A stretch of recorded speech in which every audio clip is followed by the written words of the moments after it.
Lui aussi est phénoménal, c'est Bob Garcia qui nous parle tous les mardis de littérature. France Bleu Nord, circuit bleu côté culture. Bonjour mon cher Bob, on a plaisir à vous retrouver. Pareil ma chère Juliette, et bonjour à tous. Le salon du polar, les forges obscures, c'est à Tris-Saint-Léger dans le Valenciennois et c'est ce samedi, deuxième édition, une vingtaine d'auteurs, on veut du détail. Oui, c'est organisé par un couple de passionnés, d'abord il faut le dire, Élodie et Sébastien Lemaire, qui sont vraiment des passionnés, qui savent choisir les auteurs parce qu'ils les connaissent très très bien.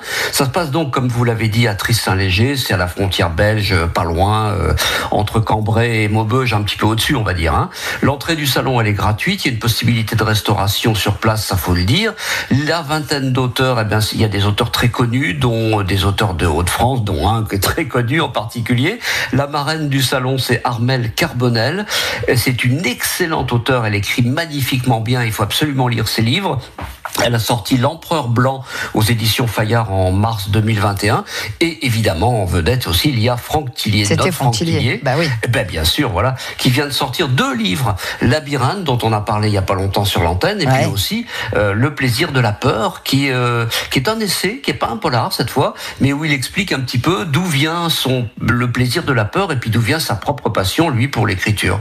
Et à côté de ça, on a d'autres auteurs comme Jacques Saucé, Angélina Delcroix, Pierre Poucheret, Ophélie Cohen, dont j'ai déjà parlé, qui est originaire de Lille aussi, Magali Van Noot, Christelle Colpert-Soufflé, Hervé Arnu, Christine Vauchel pour les jeunes, Jean-Pierre Boquet, etc., etc. Je peux pas tous les nommer, mais ils sont vraiment tous excellents, faut y aller.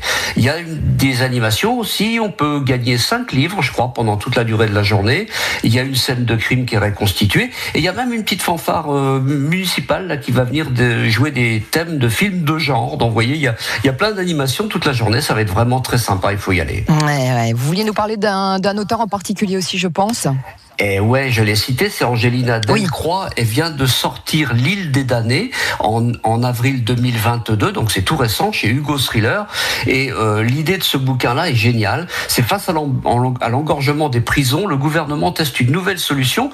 Il met sur une île perdue dans l'océan, une île où il y avait un ancien hôpital psychiatrique, tous les pires criminels jugés irrécupérables par la justice. Ouais. Et là, ils sont en liberté et ils doivent s'autogérer. Alors, je vous raconte pas l'autogestion. Le massacre.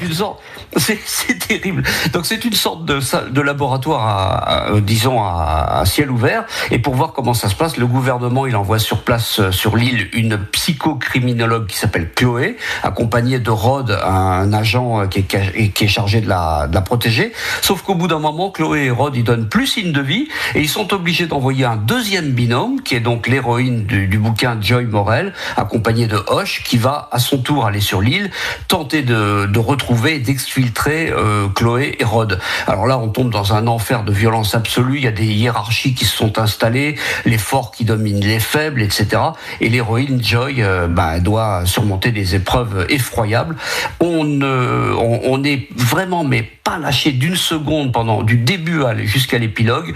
L'auteur a cette façon d'écrire de manière très incisive, très rapide, très cinématographique. Et c'est vraiment, il y a peu de descriptions, il y a beaucoup de dialogues. C'est super vivant. Et franchement, c'est un bouquin que j'aimerais bien voir adapté au cinéma parce que ça devrait être super. Ouais. Et en plus, elle finit sur une note un petit peu plus moins ludique, si on peut dire que ce livre-là est ludique, c'est-à-dire que derrière le récit, en fait, elle traite de la question de la justice et puis qu'est-ce qu'on fait de ces criminels ? Qu'est-ce qu'on fait ? Les prisons, elles sont complètement engorgées, ça fonctionne plus. Est-ce que vraiment cette solution en serait une de les mettre sur une île et puis allez-y, gérez-vous entre vous, voilà. Et elle sera présente donc. On rappelle, Tris-Saint-Léger, ce samedi 10h-18h, les forges obscures, mon cher ami Bob Garcia. Je vous dis merci, à mardi prochain.